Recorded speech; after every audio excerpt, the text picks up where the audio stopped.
Tirirede sopano ndi chigawo chimene chachiwiri referee Zebron Lengani komanso ma assistants ake Sibusiso Siwani ndi Siame Chitambo onsewa ndithu ali ready.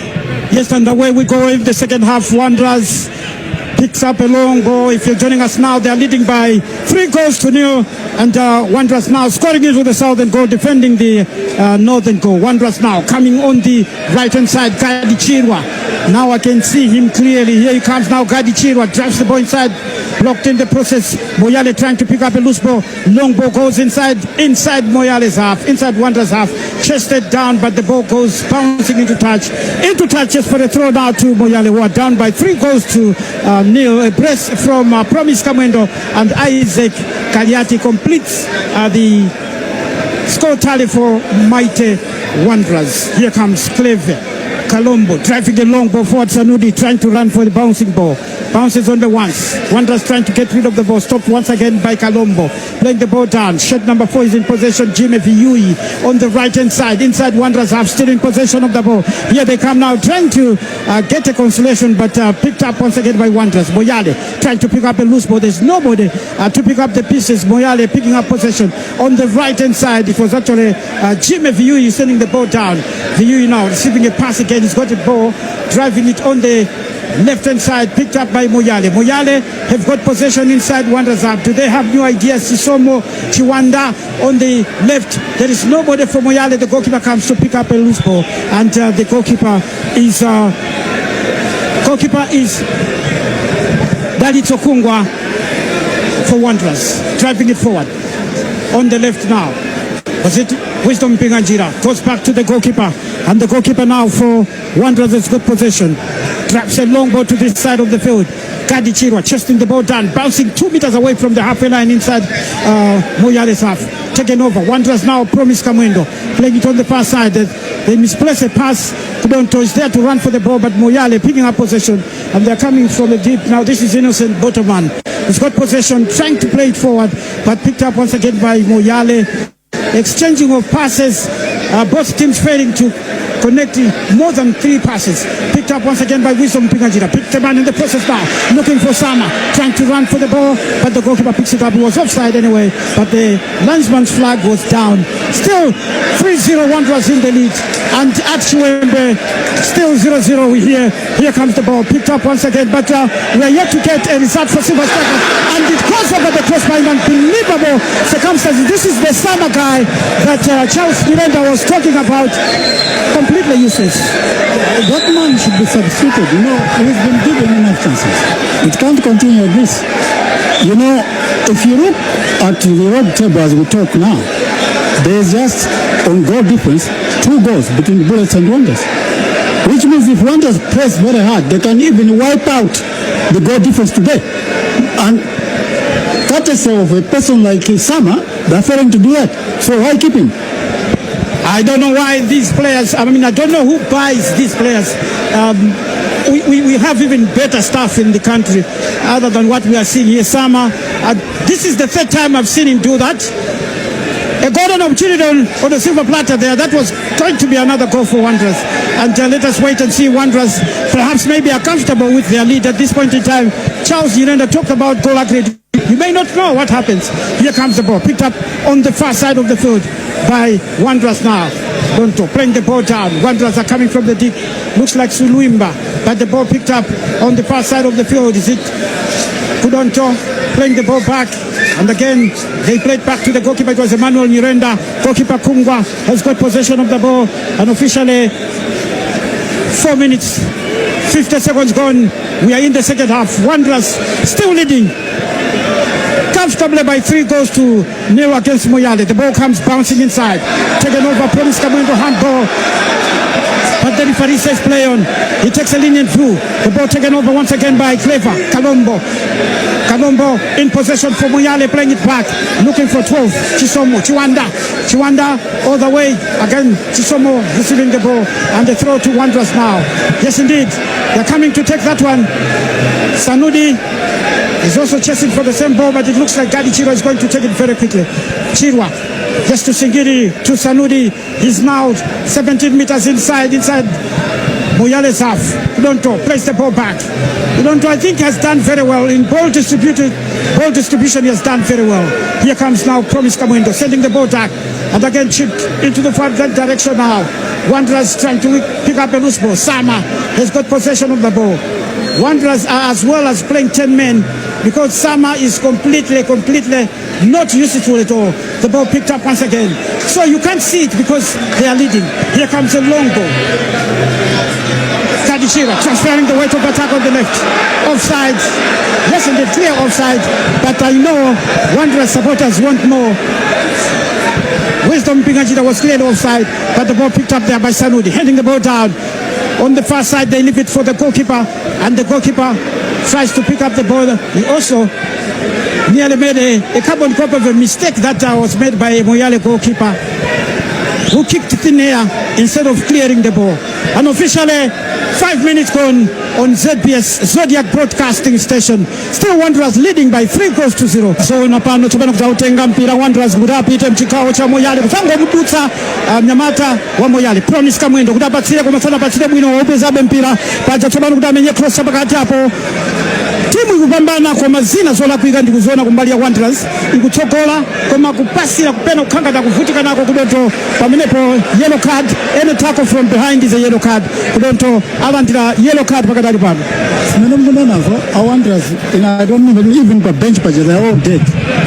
Lero lino pali zinthu ziwiri kuwina komanso goal difference. Mukaona pa bench akhanga takuti andi timu ima wari kansanga lero lino ndimene kusera Moyale pano tikumena pano ngakhale 5 goal difference bwenzata choti koma anthu ake easy. That's why mpira wakumala kunoko timu izikhala njala awawa apita kukafu zimafunika njala alibiretu aweruka. Tikunena pano akuti afika pafupi ndi pa stage ya kunyumba ndiye pano akuti adzaponye momu chabe Wanderers kutsogola koma sikubenya mpira kuja konena kuti ndimene ili Moyale pano pamwina akadatsogoletsa zikolisa mbiri benda kunena Charles Irenda singini za upesa mpira pacha tsopano kuti atembenuke kuzautenga wangu lowa kumene Clifford Chimulambe kutapasire pakati panja kuzampeza Promise Kamwendo kutapasira kudzanja koma zigoli zibwerabe zambiri zikoneka kati pano ndi kadi chirwa kutathamangena ucha kudzanja mchigawo cha Moyale kusatembenuka bwino akudikira support palibe support ikubwera koma kwabwera Sanudi tsopano kutautenge pakati hapo pali Isaac Aliati kuzamsira Sanudi kunaliba aliyense pakati hapo kuzampeza singini usintha mbali kumene kuli Silwimba kutapatsia kuli Wisdom Pingajira kutadiyetse njomba Wisdom kusatembenuka ngono patsira pakati hapo offside clear offside. Je ndimomu chabe Wanderers kutsogola chili kwa not pano pa kamuzotsenya mtumpa kwadi kuchiwembezi kwenda bwanji mzatu Viki ali kumeneko.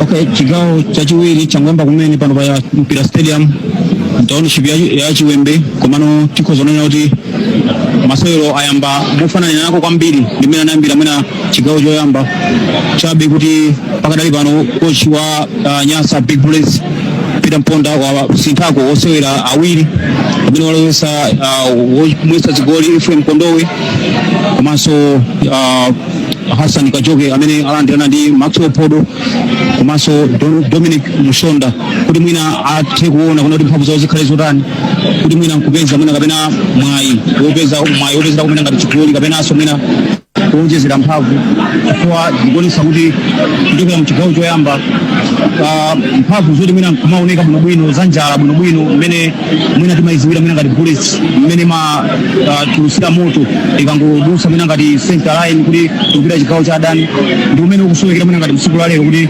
sukuoneka kwambiri ndi ochepa kwambiri ndi mwina pakatali pano alese chinthu chake chona kuti aone kunena kuti kusintha kumene wapanga Peter Mponda kulowesa Ephraim Kondowe komanso anathathamanga nawo mpira pompo kutsala pang'onong'ono kuti agoletse mzathu Viki kumeneko mwina uzingo tiuza ma highlights wokha mwachidule chifukwa tikanaphonyanso chigoli pakadali pano koma ndi kona Charles Nyirenda anafotokoza mwachidule Charles Nyirenda anthu asakufuna kuchinya zigoli zambiri.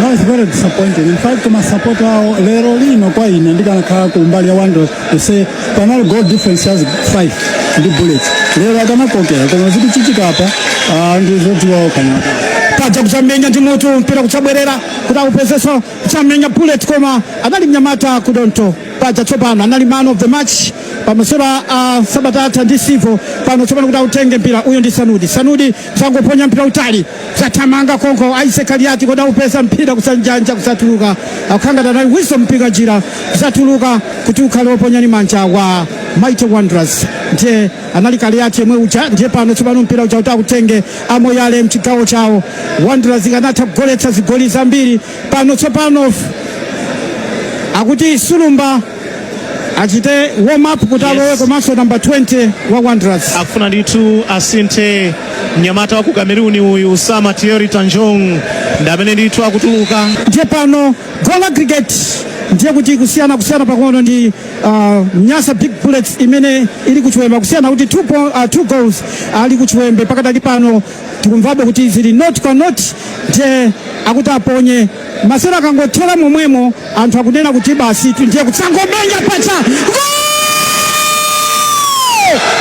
kokipa basamenya mpira uchakutsango tuluka kudali besa defender woti mwina nga menye mpira kutiwonera kuti kuchotsa ndiye Muhammad Sulumba amene walonga ndi substitute kukhala chachigoli chimene pa 15 minutes chigawo chachiviri Sampanda chigoli chachinayi cha timu ya Mighty Wanderers. Mpira umene koyamba anamenya Isaac Kaliati, goalkeeper Jeremiah Simfukwe anadziperekanso ndithu kuchosa mpira umenewo.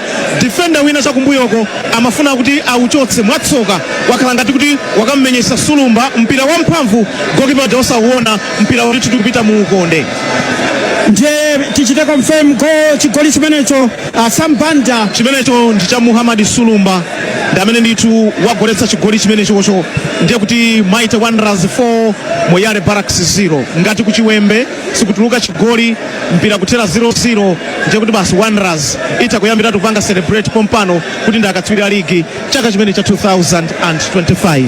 kodi tsopano zikatera kati chigoli amampatsa omenya OG atakha kuti akupikisana top goal scorer, kodi amawerengeranso cha OG kuti chigoli chake ayi chimenecho ndithu sichimabwera kuti akuchiwerengera kuti ayi chimenecho ngati kuti chitakhala pa mpikisano umenewo komano weniweni amene tsopano kusathamangaso Wanderers atagoletsa chigoli china pacha kudzangolephera Sulumba kugwa yekha kutelera pamenepo bwezi chili chigoli cha Sulumba weniweni number 5. Unbelievable circumstances. Charles Yirenda can't believe that. How Sulumba slipped in order to just tap in the ball. Yes. From a bit on opposite direction. If you look, the ball was not straight kwa yeye.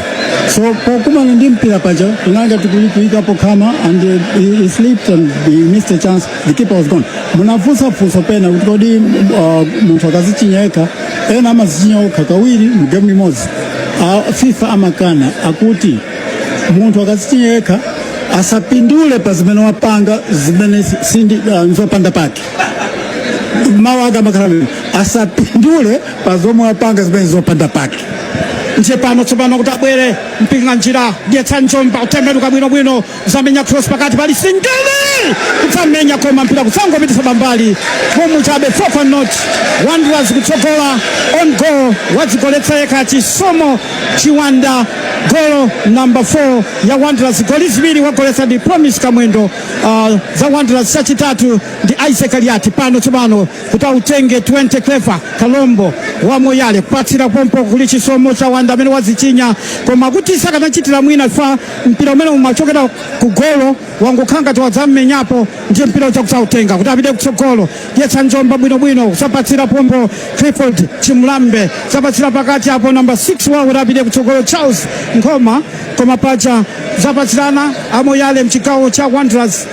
Pano tsopano kuti apite na kutsogolo uyo ndi 6 Charles Ngoma wa Moyale ali mchigawo cha Mighty Wanderers kuti apatsire kumanzere kuli Chisomo cha Wanda pacha kusaula ndapo kuti athamange pacha tsopano kusautenga mpira Sulumba kudikirira chakumanzere sathamanga Sulumba kuti pano atagoletsa Getsa Njomba kusamenya goalkeeper kusangochotsapo kusampezaso Sulumba koma pano maoneka kuti ayi miyendodi idatopa miendo inatopa Silumba wamenya mpira mta mwamba tukona kuti tubilikukana Katumba wa umakwambiri Katumba baje zinateka nditu zinateka munakamba ko zachi goal zinendaona ine pano kuti mpira utachokwa goal kujaona ka menyedo kuti awuro chikanga tuipakire Silumba ataponya goal defender uja sema ko zeka kuti mpira umbela pachi ndio kuti bula yeye uja kuthandiza Wanderers kuti panopa kongo zachi goal chimozi ngati kuchiwembesana chinya bullets ngongole ndi imodzi yoka goal difference pakati pa matimu mabwana awiri amsaponya ndi Isaac Kariati golo la kumwera mpira kuchokera chakuvuma pafupifupi pamene pakhala masapota Mighty Wanderers amene akuimba ngoma zawo zikuoneka ngati nzoyera zawo kuchokera 2017 pano tsopano kusamenya ndi mutu mpira kusapita pamwamba nali Emmanuel Nyirenda. 2017 TNM Super League sponsorship ya TNM inamba 2006 Wanderers inali timu yoyamba kutenga chikho chimenecho koma kuchokera 2006 anadzatenganso 2017 ndiye kuchoka 2017 atenga pakadali pano ndiye tikaona bwinobwino ngati Wanderers itenge zimene zikuoneka kuti atenga season ino ndiye kuti akhala ndi matrofe a TNM Super League atiwota Super League matrofe 7 fali pa number 6 panopo Silver Strikers ili ndi 9 ndiye pano zausumba nali kadi chirwa kuti mpeze pompo blessings mwalilino koma mpira chakuta utenge kutabire na utsogolo waliwa kumene ucha linesman Singini wa Moyale kusamenya mpira pakati hapo koma mpira kusatuluka akutikhala kona ya Moyale pakadali pano tione nthawi 23 minutes 20 seconds ata tili mchikao cha chiwiri Wanderers kutsogola ndi zigoli 4 kwa not ndi timu ya Moyale ndiye timu ya Moyale Sambanda mwina amenyeka ikona timu imene nditi inalowa kalekale mu Super League timu imene yakhalitsa timu yokhayo yaku ame imene sina chitidwe relegate tione pano amenye nsanga mpira uchakusa pita pambali taonapo matimu asilikali angapo akuchitidwa relegate Red Lions chitidwa relegate koma Red Lions so chitidwa relegate koma kakati Moyale yalimbamo mu Super League chiyambire ni kusewera mu Super League Moyale sinatulukepo pamene matimu anzake achisilikali ngati Red Lions pano imatika bwera imwe ichita tsoka ingomenya season imodzi yabwereranso ku ligi ya mchigawo Mafco season ya 2022 inatuluka mu Super League 2023 nkubwerera apa nditu ikuonekanso nena kuti chiopsezo chili kumene koko koma Moyale imakhanena kuti chaka ndi chaka imapirira ndiyo pirira kuchiwawu nditu ndonena kuti yalimbamo mu ligimu imodzi mwa matimu amene akhalitsa kwambiri mu ligi achisilikali ndi imeneyi Moyale season ina yake inachita kupanga survive zikuoneka kuti ayi zikuvuta kwambiri koma inapezeka kuti inalumirira mano mpaka inakhalamo mu ligi koma matimu enawo amakhanena kuti zikawavuta ndiye kuti ayi akayesera kuti masezon awiri koma pena zimapezeka kuti season imodziyo amenya abwerera kodi mwanayi wezonsezo kumazitenga kuti mwina chifukwa kukhandi Grand Master Charles Nyirenda kulilongo ukumapereka bwinobwino zonse update ya zimene Charles Nyirenda mwachidule pano akusintha Moyale yes akusintha koma akanatuluka tu chaka chapita icho anatanzika ndi Red Lions anachinya goal 7 modabisa kwambiri amatuluka ndito it was a brother helping a brother awuti wewe wasakale kwa chimwana wako asale mbuyo it happened kumzo they needed 7 goals they got 7 goals yai za mpira zimenezo za mpira ndiye pano akusintha kuti alotsemo Bernard Ntopijo Njewa komanso mnyamata wa Lusungu Ndoka ndipo chisomo cha wanda uja ndi Boniface Chuma ndi anyamata amene nditu atuluka kuti imeneyi ya Moyale Barracks kuyeseramo umu ndi umu kuti mwina mphamvu zibwerere koma zikuvuta kwambiri 4-0 kuti ubweze pano pakamuzu stadium ndi matimu amene wamblanta ya muno si ntchito ya masewera in Blantyre. The state of affairs still remaining. Wanderers leading by 4 goals to nil. An own goal by Chisomo Chawanda giving Wanderers their 4th goal. Here comes Isaac Kariati crossing the halfway line. Puts a diagonal pass inside there, looking for Gadi Chirwa. Fouled in the process. Is it Sama? Yes, in the process for a free kick now to Mighty Wanderers. We're talking about Sama. Sama, I think, is out of the field of play. It was Gadi Chirwa that got fouled. So a free kick to Mighty Wanderers inside Moyale's half. Here comes Sanudi now picks up the ball. Kaliati trying to turn with the ball. The legs are gone now. Here comes the ball taken over by Wanderers on the far side. Sulwimba, long ball offside. Clear offside by Wisdom. Pinganjira is offside really. Still 4-0. Yes. Mighty Wanderers leading. Charles Nyirenda, a little bit of history. This generation of Mighty Wanderers, if we compare, we look at the past generation, there's a lot that we can talk about. We're talking about league titles that Nyasa Big Bullets have dominated over the years. But when you look back, you also see that at that point in time, there were also very big heavyweights for Wanderers, but still Nyasa Big Bullets dominated the titles. I would say that my observation is all about the culture in the team. If you look at Bullets, their culture has always been result-oriented.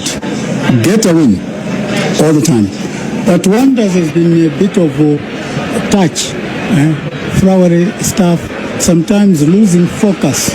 For example, by now in this game, Wanderers would have scored 8 goals. Wiping out Ngongole Ngonje na ut Bullets ngakarata win next week. Is it Teretwa Yelegez? But this is what we are seeing. If it was Bullets culture, Panopa, Agalama is reaction to. I think when I look at why Wanderers have not won as much, and that is a problem we must deal with. The same with Silver. When Mponda went to Silver, he removed that laziness. They became champion. That's the problem with Wanderers. This culture must go. There must be a hungry group, hungry team, hungry family. Kama pena kukuta nsanga. Pungo mpasa mpungo utuke ji family yose ya mprofi hapa. Yeah, that's why you may not actually believe that Nyasa Big Bullets are going to end up as runners-up for the Super League. If you look at the performance of Nyasa Big Bullets, it has been pathetic. They've lost quite a number of goals. A number of games. I think 5. Wanderers have lost only once. So with the caliber of the players Wanderers have at the moment, with what Charles is saying, definitely they could have been miles away of Nyasa Big Bullets. They couldn't have been saying that let's wait for the last 2 games. Here comes now Sanudi for Wanderers in possession, driving it back to the goalkeeper. The goalkeeper is Kungwa. Kungwa sending a 20-meter drive, landing inside his half. And again taken over there by Wisdom Pinganjira. Is he going to cross the halfway line? Diagonal pass on the left-hand side. Looking like Kaliati, making a half moon turn, place the ball back to Pinganjira. Pinganjira transferring the weight of attack, blocked in the process by Promise. Is it Kudonto? Taken over by Moyale. They've got possession now. Richard Mansa is their coach on the left-hand side. They pick up a loose ball. Shed number 20, Clever Kalombo. Inside to shed number 7, that's Lensman Singini. On the left now, looking for shed number 10 to go forward for Moyale. Dispossessed by Wanderers. They're going to send the ball back to the goalkeeper. But of course, Wanderers changing their minds. Here comes now Sanudi, sending the ball forward to Kaliati. Kaliati now, inside there to Singini. Is it Blessings? Mwalirino. And again, it comes inside. Mwalirino now picks up a through ball on the left-hand side. And again, Sulumba arrives to join the assault group up front. But the ball goes marginally wide and rolling out into touch for a throw over the western touchline for a throw now to...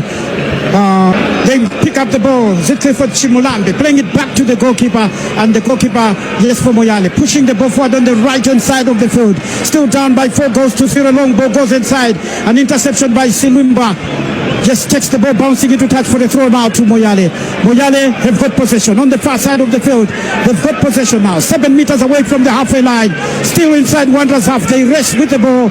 Wanderers are so comfortable. They know that the goal tally has put them at a very, very better position as compared to the time we started this game. Here comes the ball now. Picked up once again on the far side. This is Lesman Singini for Moyale. They play the ball back, still in possession. They're going to send it back to the goalkeeper. I was saying there is going to be great competition next season on the part of Wanderers. I have seen a few players that are going to be relegated to the bench next season if they're not careful. Wisdom Pinganjira must be careful because there's Adam Wallace, and also the other player that I've seen that the legs are going is Isaac Kaliati. In fact, with the quite a number of new signings. It's not been easy for most of the players to maintain their regular player status in Mighty Wanderers. For instance, Daddy Chirwa was a regular, but that injury that he sustained during international duty made him lose his position in the team. Felix Zulu started the season a bit not quite the usual Felix we used to know. He was struggling and he lost his position to Daniel Kudonto. And Blessings Marivino was signed from Karonga United as the principal striker, but for a number of games he didn't perform. He lost his place to Promise Kamwende. So for a number of Mighty Wanderers players, it's not been easy to maintain their regular player status up until we are running towards the end of the campaign. Meanwhile, the substitution, goalkeeper Daritu Kungwa, a contender for the Golden Glove, is being withdrawn. He's kept clean sheets for a number of games. He's being withdrawn for Chance Ntete. Daritu Kungwa, this is his third season with Wanderers. He joined from Tigers, whereas Ntete joined at the start of this year's campaign. He joined from Mzuzu City Hammers. Zodiac Broadcasting Station, ZBS, bringing you live this coverage between Wanderers and Moyale at the Kamuzu Stadium. If you are joining us now in ZBS, Wanderers are leading by 4 goals to nil. Moyale losing possession. Silwimba comes all the way again to colleague. They are exchanging passes. They are coming from the deep now. Emmanuel Nyirenda has possession to Sanudi. Sanudi now is going to send it back to Ntete to have a feel of the ball after having come in as a substitute. Here comes now Silwimba playing it forward now. Wanderers trying to break away on the left-hand side of the field. Yes, Wanderers now picking up possession. Silwimba joining the assault group up front. Wanderers failing to stop the ball there. Looks like the player that has just come in for Wanderers couldn't stop the ball. It looks like many players are having heavy legs at this point in time. To Misani Chisizi from Moyale, playing it to a colleague. Singini takes over, and again the ball goes bouncing into touch for a throw. Throw now to Wanderers now. Yes, indeed, under 8 minutes left before the close of the game, as Wanderers are leading narrowly. We should not say narrowly, they are leading comfortably by 4 goals to nil. Promise Kamwendo with a brace, Kaliati with a single goal and an own goal coming from Chawanda Chisomo on the part of Moyale. Still 4-0 Wanderers in the lead. Here they come now, still in possession of the ball on the far side of the field. They're going to slice the ball inside, swept away once again by Moyale. The ball goes rolling into touch Sambanda. Yes, and if it's still goalless at Chiwembe, and if that match ends without any goal, then it means definitely Wanderers have sealed their first TNM Super League title in 8 years, and their match against Moyale Barracks, rather Kamuzu Barracks next week in Balaka, will only be a mere formality, because the difference against Bullets in terms of the points will be so huge. Wanderers will move into 68 points if they win today's match, and if Bullets doesn't beat Tigers at Chiwembe, they will secure 63 points, which means Wanderers will win the league by an assailable 6-point gap. Yeah, definitely. And if it stays like this, then I don't see the reason why that the fixture should be in Balaka if they are going to be crowned champions if they win today, because that match will mean something, because it will be the last game where they should be informally made champions. Definitely. Mwina amena kumvera ngodaba utikodi anthu akukamba zachani. Nkhani ndiyo kuti pano tikunena pana Wanderers kufoga ndi 3 points. Magemu ofanana ndi Bullets. This is game number 29. Nde akapambana kunoko Bullets osapambana ndiye kuti akhandi difference 5 points. It's up to Bullets or happy to push it to next week, or is it also a top us for Kuchiwembeko? We have 10 work from staff. Como kanika chimwe chikulipikira chimwe chikuti chikhalepe mu Super League. We never know.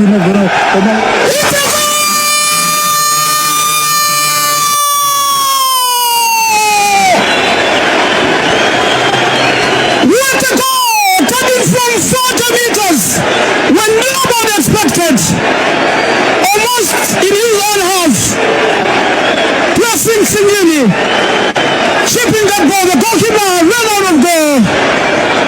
left to the goal, yawning, and goalkeeper Jeremiah Simfukwe beaten, yes indeed, in the line of duty. And what a goal! I never expected that one. Charles Jirenda almost taken from the other side of the field. The goalkeeper has been embarrassed, but you see, congratulations to Wanderers. They are really on top. He saw the keeper. The keeper was near the penalty box line. Then the Sintini from over 40 meters away saw him. He chipped, and by the time the goalkeeper was trying to back Pedro, too late. Great goal of the afternoon, goal of the or even weekend. Fantastic goal, and that means they are putting the icing on the cake now. Wanderers putting the icing on the cake to move from Masa Yake. Here they come now, and they're going to score more. A player is unmarked on the far side of the field. The ball goes whisking over the face of the southern goal. Wanderers leading by 5-0 in unbelievable circumstances. It was taken from about 40 meters away, and the goalkeeper ran out of goal, thinking that maybe Wanderers were going to pass, and Singini took that one from very, very far away. I didn't even expect it. You'd be surprised that that goal did not have any build-up. What a goal! Wanderers leading by 5-0. Zona 5 kwa not chikoli wa goleta Singini Blessings ndiye kumponera ku Champions Stadium Mafco ndi Silver Strikers kumeneko kuli Wilson amene mwina alizoti angatuze Wilson. Chobano kutamanga kutambira kutsogolo kutatembenuke kutsogolo kumene kukhanga goli zibwera zambiri ndiye kuti goal aggregate icha ifutidwa pano sono kusamenya mwina. There is also no need for goal aggregate at the moment on the part of Wanderers. This thing is smiling at Wanderers. There will be celebrations definitely, and the next game, the last game, will be a formality. I don't know, maybe our colleague in will come later on, but at this point in time the referee has given a free kick which is going to be taken any time from now. Yes, this is ZPS Zodiac Broadcasting Station bringing to you live this live coverage between Wanderers and Moyale at the Kamuzu Stadium. Promise Kamwendo scoring a brace, scoring 2 goals, and Isaac Aliati scoring the 3rd goal for Wanderers. An own goal by Chisomo Chiwanda, which was an own goal, giving Wanderers their 4th goal. And Singini from almost 40 meters scoring that goal to give them that comfortable lead to make it 5-0. Wanderers trying to shoot the ball but blocked in the process once again. It was Wallace. And the referee goes bouncing into touch for a throw. Throw now to Wanderers to be taken by Sanudi. Sanudi looking for a colleague there. Is it shed number 35 for Wanderers? Will tell you. We seem not to have that number. But he is Rajab Nyirenda. Rajab Nyirenda, yes. Here comes the ball now. Wanderers picking it up. Yes, they play it back to Kudonto, a long ball back to Sanudi. Sanudi now is going to play for open fire!